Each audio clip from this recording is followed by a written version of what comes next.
tungguan bahasa gede jasa cek budak merena yuk. Set 5.000. Ceknya nanti aing ngadaguan ngodok kantong angel. 5.000 doang. Dari saking geus mere-mere kan.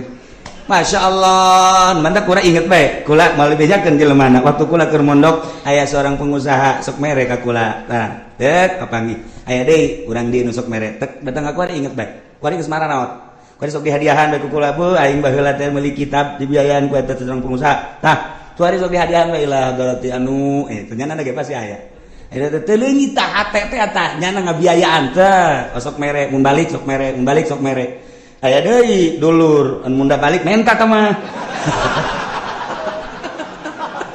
Eta dibagi-bagi ku Allah ge nu mere aya nu menta aya. Nah ieu mah keur carita mun muka mata hati urang blak atuh emang hirup dek di dunia doang. Beuke geus di akhirat.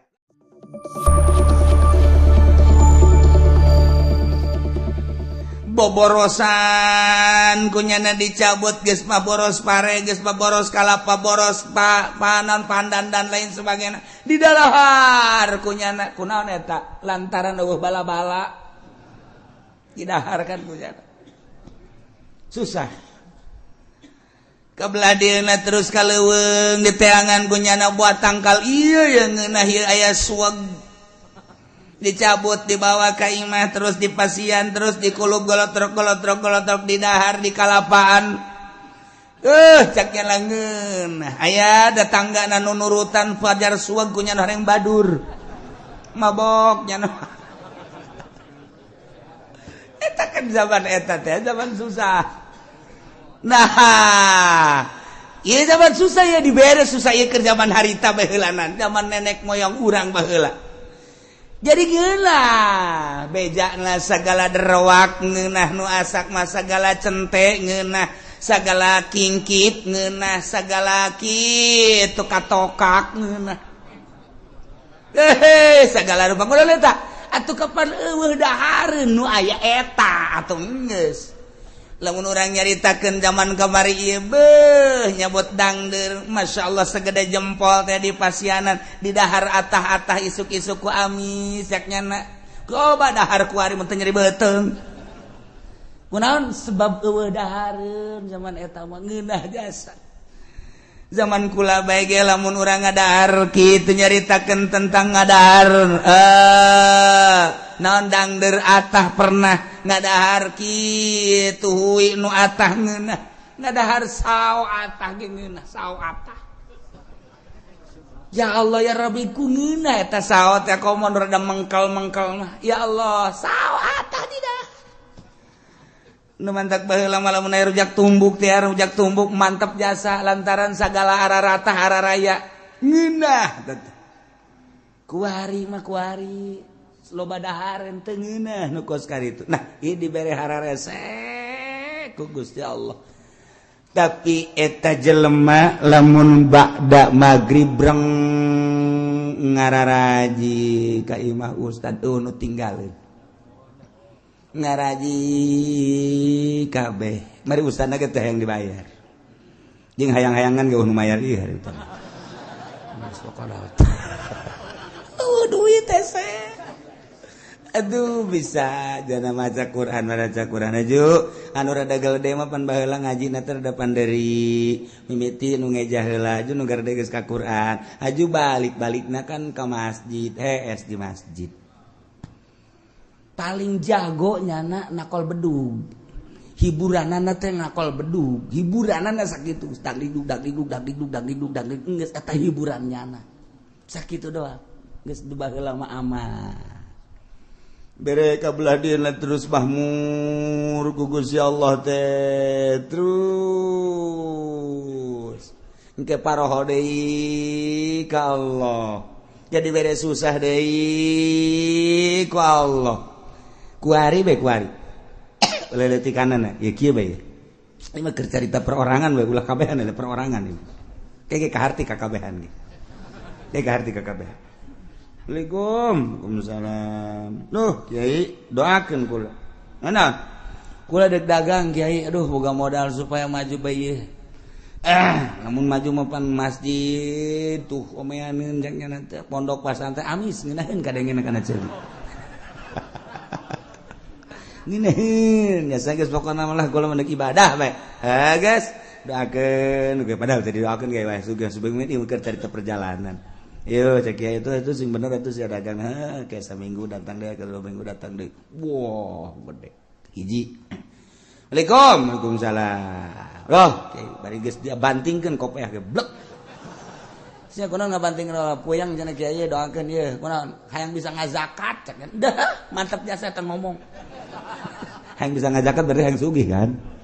Hayang bisa ngazakat cenah kulit itu bisa ngazakat lain hayang sugih teuing kunaon hayang bisa ngazakat, hayang nyaho ibadah zakat. Sia ngomong pinteran teh tah. Berarti hayang sugih ya. Doakeun lah kieu cenah kudu maju. Geus, sebulan sekali datang, sebulan sekali terus. Dibere maju ku Gusti Allah. Nuka hiji maju, nuka dua maju, blek rada lambat kayak makanya 3 bulan sekali. Ligo masalah, kiai hampura tuh bisa kadieu bulan-bulan kemarin mah. Gua sibuk, masalah sih. Ieu mah doana bae geus kiai. Set. Balik deui nya ka Jakarta atau ka gede 1 tahun teh datang. Assalamualaikum. Aduh, kiai gua kan bisa lebaran doang cenah ieu ka dieu. Kunaon emang sibuk cenah masyaallah. Geus doana bae kiai mah pokona mah jauh di mata dekat di hati masalah. Segala gak dalil segala tuh. Dalil-dalilnya na tuh gak masalah. Beli mobil plang. Geus teu ka kiai. Asal teu ka kiai bae berarti salat ge wallahu a'lam. Salat ge wallahu a'lam aya zuhur ke asar henteu, aya asar zuhur henteu. Kabelah ditu lah, zuhur henteu asar doang zuhur mending geus sekaligus ulah. Henteu keur ngalamun mah salat ngana ge. Henteu deui sugih. Dibere amruk meunang 5 tahun sugihnya atau 10 tahun. Beurek ya dunia atuh ngaranna. Datang deui kiai mage. Waalaikum. Waalaikumsalam. Lu kiai. Kunaon saya? Aduh, orang kos kieu nya kiai. Aya kamar wajang kula neuk mondok bae. Macem-macem sagede mondok neuk naon. Geus teu kuat cenah hirup ieu horeng kos kieu lah dunia sakumaha kieu sok didongeng-dongeng. Kunaon emang? Amruk kiai dagang. Bara tahun 10 tahun kula teu ka dieu sakali da ka dieu kula amruk aing pake kokoset bae tuh Gus ya. Teu meunang tak kiai ngomong kos kitu teu meunang ieu keur carita doang. Segala kokoset segala naon. Tah, ieu keur carita bae. Jelema susah datang ka kiai, berarti kan carita kiai berarti nyana ngadeukeutan Allah. Senang po ka kiai, kajian ieu mah keur carita ka kiai padahal mah hakikatna mah ngajauhan ka Allah kan. Tuh, jauh keur susah mah jelema deukeut ka Allah, keur senang mah jauh ka Allah. Nu matak hebat jasa jelema lamun keur loba sagala deukeut ka Allah hebat jasa. Carang. Jelema deukeut ka Allah teh mun geus kajepit. Geus kajepit jasa tinggal buntut tapi utek bae. Eta bisa. Kula keur carita di Bandung mun ente ka Bandung aya di dinya ngaran kitu toko Almasum nyaritakeun deui aya naon ngaranna pom bensin Almasum, musola Almasum, masum Bandung loba. Kori aya pondok pesantren Almasum. Aya yayasan Almasum, loba bank boga Almasum Bandung. Eta teh kumaha dongengna baheula ngaranna Haji Maksum. Eta teh keur susah jasa datanglah ka Mitoha ka Garut. Kees tadi Mami Toha. Doana kiai geus di Mami Toha tadi dinya geus didoakeun beres Mitoha berenang tuh ngadoakeun. Maju ambruk deui. Tas maju teh teu ka imah Mami Toha. Teu ka imah Mami Toha, ambruk ka imah Mami Toha deui. Oh, masuk ngedeng-ngedeng deui di imah THS deui biasa. Doakeun maju na teu kira-kira pohar aja sa miliuder Bandung geus lah. Geus datang ka pae teu kapanggih. Geus teh masalah ieu keur carita masalah itu masalah nyana ge teu bermasalah. Ieu mah keur carita kos kitulah dunia. Poho dunia mah ka Allah. Tah ka Allah tah. Tah datang ka pae teh teu kapanggih teh jeung mitoha tah. Lantaran nyana teh ngurusan dunia. Masyaallah Karim. Aya deui moal dicaritakeun tah di Bandung aya anu boga kitu Majalaya nu boga pabrik samping keur susah datang ke guru kula datang terus ada senang poho susah deui datang deui dia datang senang deui terang senang pohara jasa senang kadeuleuna padahal hutang gede senang baheulana poho ta eta dunia mah kos kitu nah mata ku Allah ieu keur nyaritakeun di dieu ieu keur nyaritakeun ieu teh wa ma arsalna fi qaryatin min nabiyyin illa akhadna ahlaha bil basa'i wad dharra tepati ngutus kaula ka hiji nagara diutus seorang nabi kecuali ku kaula teh disiksa ahlina nu mantak disiksa lantaran teu percayaeun ka nabina ngabohongkeun ka nabina ku Allah disiksa na teh lain di kukumaha heulanan dibere kesulitan yakni kapakiran dibere kageringan gering luar biasa keur carita perorangan cara tadi keur cerita secara umum keseluruhanana anu diberenya susahnya gering ieu mah naon kitu ngaranna murag di tangga katipah tangga nya susahnya gering geus pupurieun ieu mah aju diusir ku pemajikanana anak ngajauhan geus bae eta tah ieu dibere susah ku Allah maksudna naon supaya tadarru ka Gusti Allah la'allahum yadarra'u urang we kos kitu kesusah deket ka kiai darah ka kiai darah barang susah barang sugih henteu henteu kudu loba jelema loba di urang ge nu kos kara itu teh ambalaya nu mantak lamun stabil bae jelema keur susah cinta Allah geus sugih cinta Allah berarti kan nyana henteu kagoyangkeun ku lobana dunia berarti istiqomah hebat jarang 1000 hiji kan teu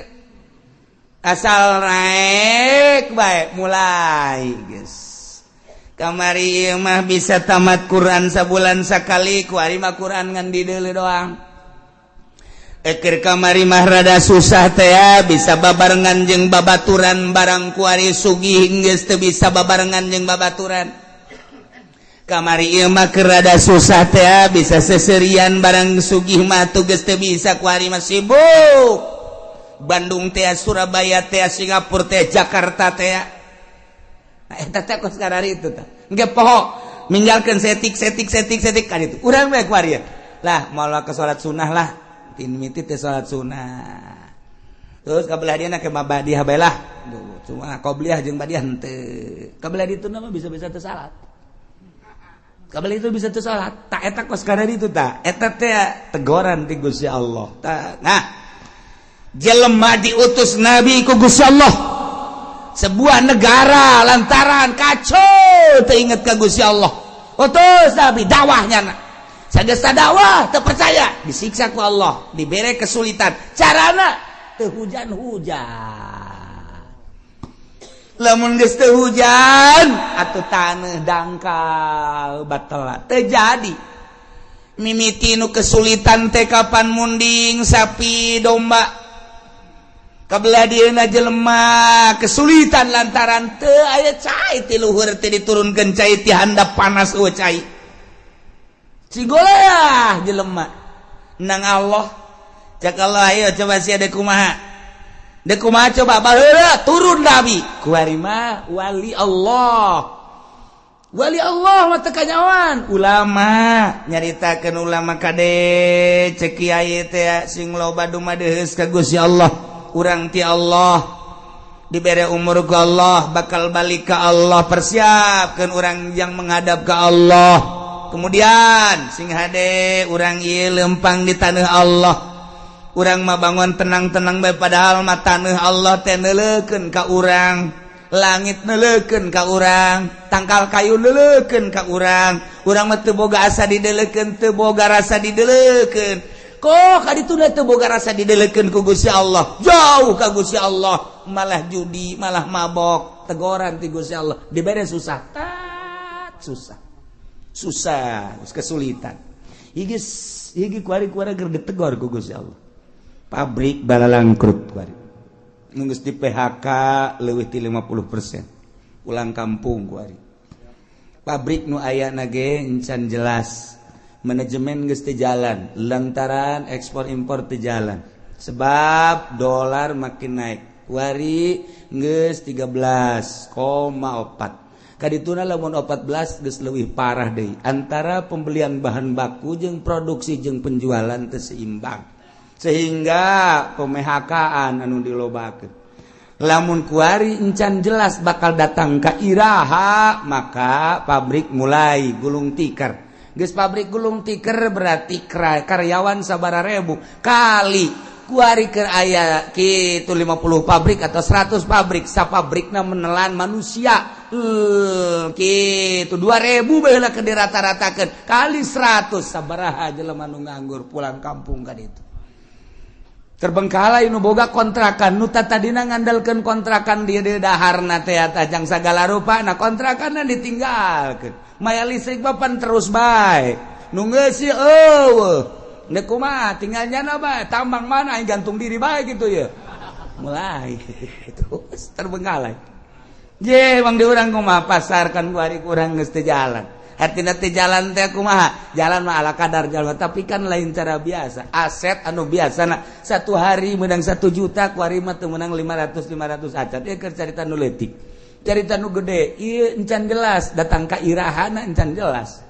nah ieu keur dicoba ku Gusti Allah nu tenang-tenang santri doang santri suka mikiran pabrik henteu santri mikiran tani atuh henteu santri memikiran perekonomian tuh nanti nyawa tanya hongkak ke ekonomi ke politik tanya santri mah sebabnya nama jadi wali ke apa menangnya wali santri ya tuh tenang banget ngitung weh cenah geus supaya balik Assalamualaikum seseri ya padahal mah kolot duh anak aing geus datang deui we bah udah poe balik deui ka pondok kudu aya duit 1 juta boh aduh sekolah teh aing ngakak di anak aing ye aya duit berangkat eueuh duit kula moal geus sesu lobong ada kira ka pondok deui pondok meuli ji Samsu kieu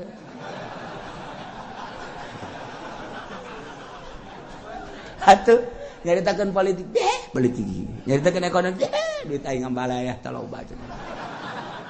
geus cenah mah atuh geus nya mah jadi wali we pokona mah geus nah bang tenang-tenang geus jadi santri geus geus ngitungan bae ngaji mah tilok. Ngitung balik deui bae. Teu nyaho santri mah. Geus teu nyaho naon pokona mah ngaji ibadah geus teu nyaho naon. Jasa najan anu mikiran bae ge sugan atuh jadi kitu motivasi dan teu atuh mani nyana. Salat berjamaah, tas berjamaah, pondok ngaca Quran, tadarus.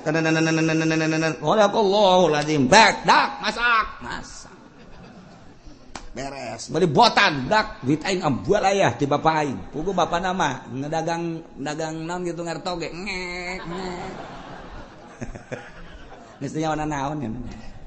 dagang dangdeurnya nanjak kesangan tengah jalan kesangan kosokan heula ieu dorong deui ka ditu jual datang anakna duit bah meuli gudang garam kadeleun nama rokok padahal kesang bapak eta cucu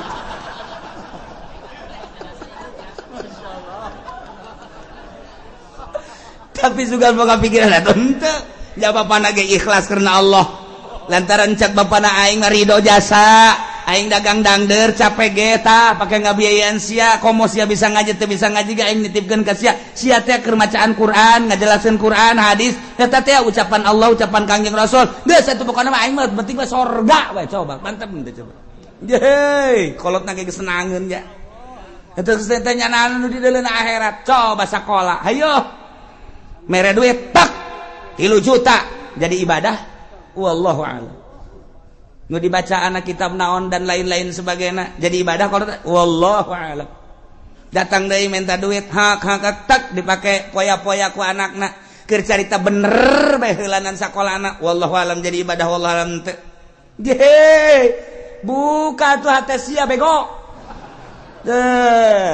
kalau teh ieu mah keur nu capek bae tah mere ka anakna keur carita bisa ngajina geus pohara keur teu bisa ngajina dicatet ku malaikat masyaallah anakna cicing di pondok keur berjuang ngalaksanakeun muacaan kitab Allah, dawahan Rasulullah, dawahan ulama, dibiayaan ku bapakna anu gantar wasilah ngabiayaan anakna memeh anakna ka sorga kudu bapana heula.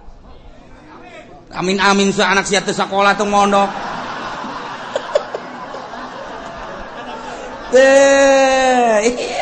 wah gitu. Masya Allah Karim pohara jasa aju tatanggana saya ke mana dia ke pondok ye keke tungguan ngodok kantong nemu bojero keke tungguan bahasa gede jasa ya cak budak merena yuk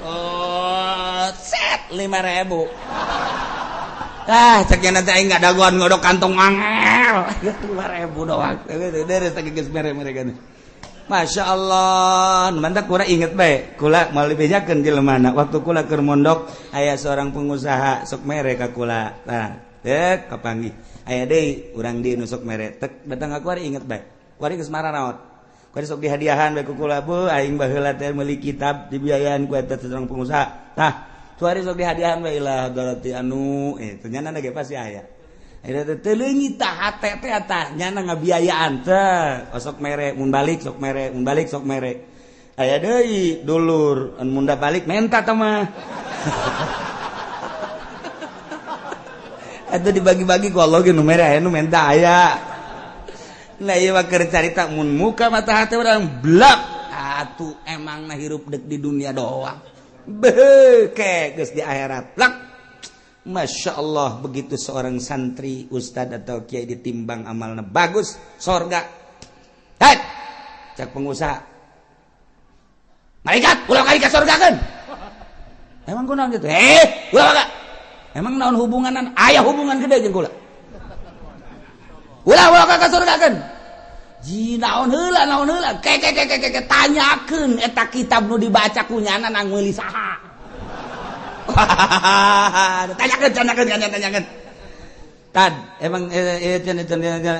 boga kitab nang malikeun saha aya nang malikeun Pak Anu bener tuh Bapak Anu mana tuh rangkulannya bari ngarangkul bangga rewas ajak atuh ka sono jadi kumaha usul lain mah pokokna mah ieu ustad bisa baca Quran bisa baca kitab pan kitab nanti Bapak bejakeun ka Gusti Allah eta kitab nang ti Bapak gitu bejakeun ka ditu di cek ustad teh bisa gitu bejakeun ka malaikat beja malaikat beja Gusti jai aya nu ngotot bae pengusaha ieu hayang milu ka sorganya na emang nyana boga amal naon amalna mah teu pati bagus kan meulikeun kitab eta sabab wasilah santri bisa ngaji ku sebab dibelikeun ku nyana jeung sok dibiayaan ku nyana aduh cak Gusti Allah geus sok kasorgakeun Bapak je lamun urang neuleuh ka dinya tah emang kumaha gitu ulah-ulah eta kapan dongeng Kangjeng Nabi aya jelema nu maot teu boga amalna naon ulah ka di nerakakeun cak Kangjeng Nabi pan gitu coba sugan wau tante nyana teh pernah ngaji tante jeung kiai tanya pernah ngaji henteu pernah bareng jeung kiai teh kitu bejakeun pernah bareng jeung kiai teh henteu waun teh jeung kiai bejakeun waun teh jeung kiai henteu ieu mah berapa mau serongan ieu mah gaji tilok waun teh bareng teh pan puara tah mah coba pernah henteu ka imah kiai bae tanya siapa pernah ka imah kiai henteu masyaallah ieu henteu teh sabaraha henteu cak Kangjeng Nabi liwat tanya liwat pernah teh ka imah kiai barang ditanya si pernah teh liwat emang ge mun liwat pernah eta ge neangan embe kula leungit liwat ka imah kiai aya nu ngomong eta cenah imah kiai jadi kula nyawa geus kasorgakeun berarti nyana eta nyahoeun ka imah kiai je atuh komo nu ngararaji di dieu tah eta nu ngabiayaan sarana agama mah kos kitu lain lalagan eta dongeng Kangjeng Nabi ditanya heula coba pernah ngaji henteu pernah waun henteu pernah bareng teh jeung kiai henteu pernah ka imah kiai henteu silaturahmi henteu boh pohara jasa ieu mah sama sakali cenah mah ieu liwat ka imah kiai eta doang eta ge neangan embe salam tuh mau imah ngabiayaan kan pohara jasa Masya Allah nah ialah tepati-pati kaulah ngutus seorang nabi ka hiji nagara kemudian bangsana jeung umatna ngabohongkeun ka eta nabi kecuali kaulah nyiksa ka ahli nagara eta ku cara dibere kesempitan kesusahan anu luar biasa perekonomian teh jalan pertanian teh jalan dan lain-lain sebagainya teh jalan sulit luar biasa wat baroi jeung penderitaan garering timbul gering-gering segala gering darah tinggi segala darah rendah segala ginjal segala macam-macam garing jelema teh geus mah kitu segala makroni segala kitu lihat sirah dan lain sebagainya bahkan aya penyakit anu dibawa ke dokter teh geus ngecek melalui ronsen melalui kitu SG teu kapanggih penyakitna dicek dokter dicekna sehat pugu gering tapi cek dokter sehat bapak ini udah pulang aja sehat pugu gering bingungnya lagi aing gering dibajar sehat dokter bodoh guys bukunya nana gering nana udah ngerasakan tapi cek dokter teh melalui ronsen penyakitan melalui penyakitan darahna bagus ya teh bapak sehat ceknya cek jantung sehat cek paru-paru ge sehat tapi nyana nangis teu bisa kicep acan cek dokter pulang bapak sehat aing gering ceknya teh nah ini bukan bagian dokter coba ke sono ke Jampang Surade takut ada gaang di dalam perut nih coba nah iya geus teu kapagieun ku dokter ge geus teu kapagieun oh dibawa ku ari ka kulon ka Pandeglang kaca dasari aya di dinya teu nu make iket oh ini penyakitnya cekel ping-ping lot keluar paku tuh dulu tuh paku kos kieu aya di jero awak untung bisa HS gesaknya nanti Masya Allah cak nu nganter tuh lamun 3 kilo mah bisa pakai ngabangun tah paku mana ayah di jero awak kudu aya pakuan segala bohong boro-boro paku urang kasura ge leutik jasa jeri jasa tunggu paku sok badak kieu mah urang teu percaya bae itu caknya nanti aduh ieu mah tidak selesai ieu mah moal selesai dicokotan kieu mah sebab di imah ieu mah aya orang hideungan kudu mayar ieu mah segala apel jin segala apel jurig segala naon wah tambah cai tambah daun eta bener apa nu kitu bohong nu karana itu aya penyakit itu bener temen eta mah ngabohong dukun ngaranna nih disiksa ku Gusti Allah maksud Allah mere peringatan la'allahum yadra'un supaya DP supaya tunduk rendah diri kadituna iman ka Gusti Allah nu kafir supaya iman supaya percaya ka utusan Allah anu geus iman ka Allah supaya balik tobat ka Gusti Allah supaya mantep menghadap ka Gusti Allah Subhanahu wa ta'ala summa badalna makan sayyatil hasanah tuliku kaulan wagung digantikeun dibere eta kaum teh ina tempat kesulitan ka gorengan teh ane siksa al hasanah kabagusan nu tadina susah jadi sugih anu tadina gering jadi cager ku ari mah ku Gusti Allah teh dibere mahmur anu tadina dibere susah dibere gering ganti ku Gusti Allah dibere ku ari mah tina tadina panas jadi tiis tadina teu jararadi taneuh teh jadi tadina perekonomian macet ku ari jadi makmur terus jadi jalan dan lain sebagainya geus kasimpulan nama susah jadi sugih gering jadi sehat hatta afau sehingga tina subur tambah harta tambah loba munding tambah loba sapi tambah loba domba tambah loba ayam gitu kene kendaraan tadina boga motor hiji jadi 2 jadi 3 mobil gitu kene bahkan jeung pamajikan ge nambah tadina hiji jadi 2 jadi 3 ku makmurna masyaallah pohar anak baradakan jadi loba ta'afau tadi dengan boga anak hiji 2 ku 5 mun ditanya ti bibit itu 10 bibit itu 10 bibit itu 10 4 bibit jadi 40 geus lamun dek lebaran mudik jang anak doang nyewa bus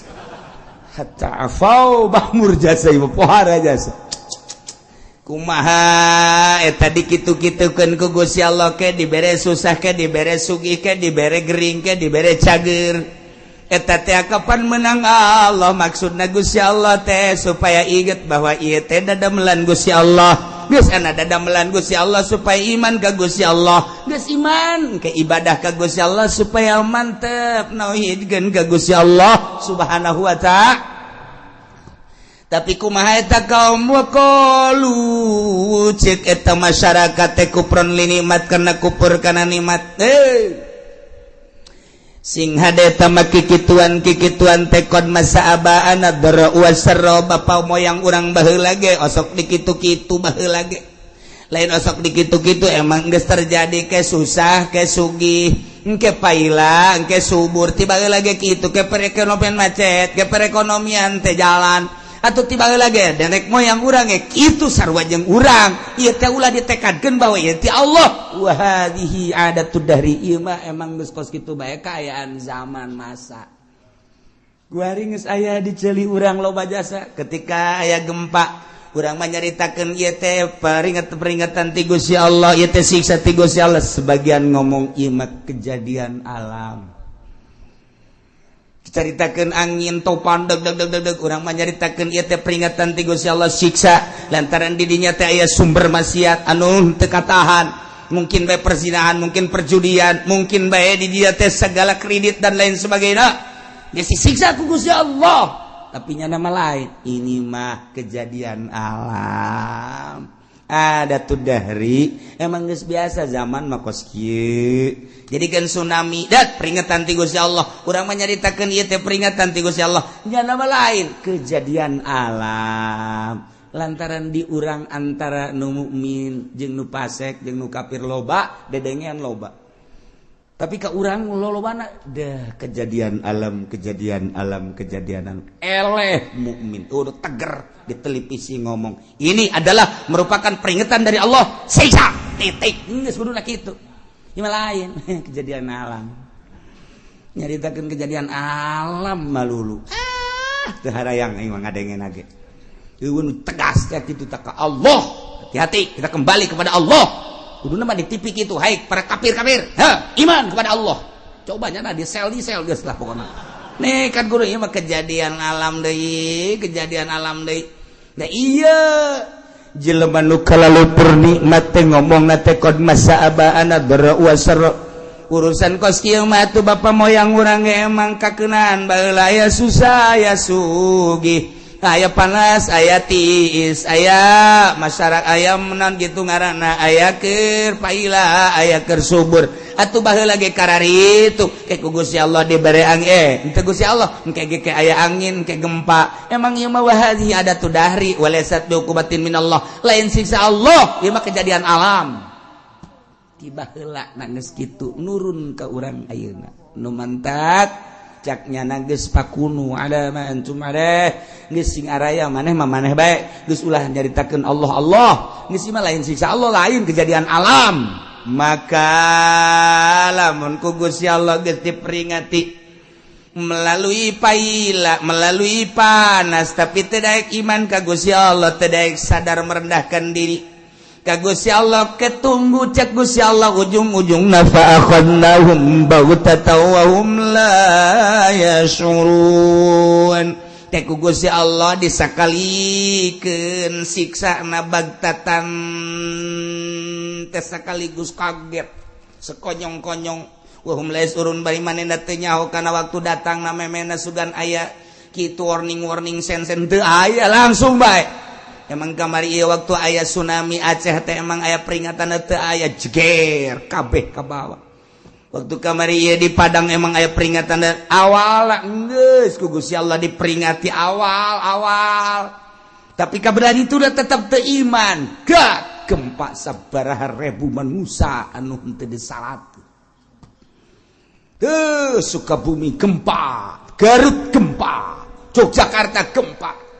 nu kuari mata anu ceuli anu pengkor anu leungeunnan dan lain sebagainya masih kadeuleu keneh kurang Yogyakarta teh tapi tetep teu iman ka Gusti Allah awas cak Allah namun ku aing kuari peringati melalui panas ku aing diperingati teu aya hujan sawah-sawah batela dan lain sebagainya hawa anu sakieu geus henteu benyatu jeung urang panas luar biasa eta teh sing inget sia-sia teh nang aing ieu cuaca nang aing panas nang aing balik atuh ka aing cak Gusti Allah lamun sia balik ka Allah aman ku aing sia tapi lamun sia teu balik ka aing ieu kejadian alam deleukeun ku aing sia lamun ku aing teu didatangkeun baghtatan awas teh mentak ngeri urang sing lobakeun istighfar ku ari ge ka Gusti Allah Subhanahu wa ta'ala di lembur-lembur ayo istighfar astagfirullahalazim wa atubu ilaihi minimal 70 astagfirullahalazim wa atubu ilaihi atau anu panjang astagfirullahalazim alladzi la ilaha illa huwal hayyul qayyum wa atubu ilaihi atau sayyidul istighfar Allahumma anta rabbi la ilaha illa anta khalaqtani wa ana 'abduka wa ana 'ala ahdika wa wa'dika masattu a'udzu bika min syarri ma sana'tu wa a'udzu bika bi ni'matika wa a'udzu bika bi dzambi faghfirli fa innahu la yaghfiru dzunuba illa anta ta eta baca ku cenah panjang ting teh kiai nu pendek bae astagfirullahaladzim li wali walidayya li ashabil wajibati alayya jamin Muhammad eta ge panjang kene cenah kiai nu pendek bae astagfirullahaladzim wa atubu ilaih eta ge panjang kene sia moal ngamaca ieu sia mah panjang keneh bae bagian baca istighfar balik ka Gusti Allah Subhanahu wa ta'ala lantaran hujan-hujan anu aya di sekitar urang encan hujan murni sing ade encan hujan murni ieu mah hujan buatan teh pemerintah supaya ulah ngebul teuing mantap urang tetap sulobakeun istighfar ka Gusti Allah Subhanahu wa ta'ala ieu kurang keur dicoba ekonomi keur rada carut marut bagi anu bergelut di perekonomian kuari emang kerada carut marut pertanian ribuan hektar nang Allah aya nu geus kekurangan cai urang kula seserian di urang aya hujan lain hujan asli sebab hujan asli mah diawali ku guludug jeung kilap ieu mah guludug kilap mendung hujan sing inget hujan asli awal kilat jeung guludug ketika geludug juga kilat lain asli hujana ieu mah sakadar peringatan jeung urang hati-hati ulah obrot teuing tetep urang make caina lobakeun istighfar ka Gusti Allah Subhanahu wa ta'ala ajakan di lembur ku urang babalik ka Allah komo datang ka kafir-kafir arasuk Islam minimal urang nu agamana Islam tobat ka Gusti Allah Subhanahu wa ta'ala walau anna ahlal qura wallahu a'lam.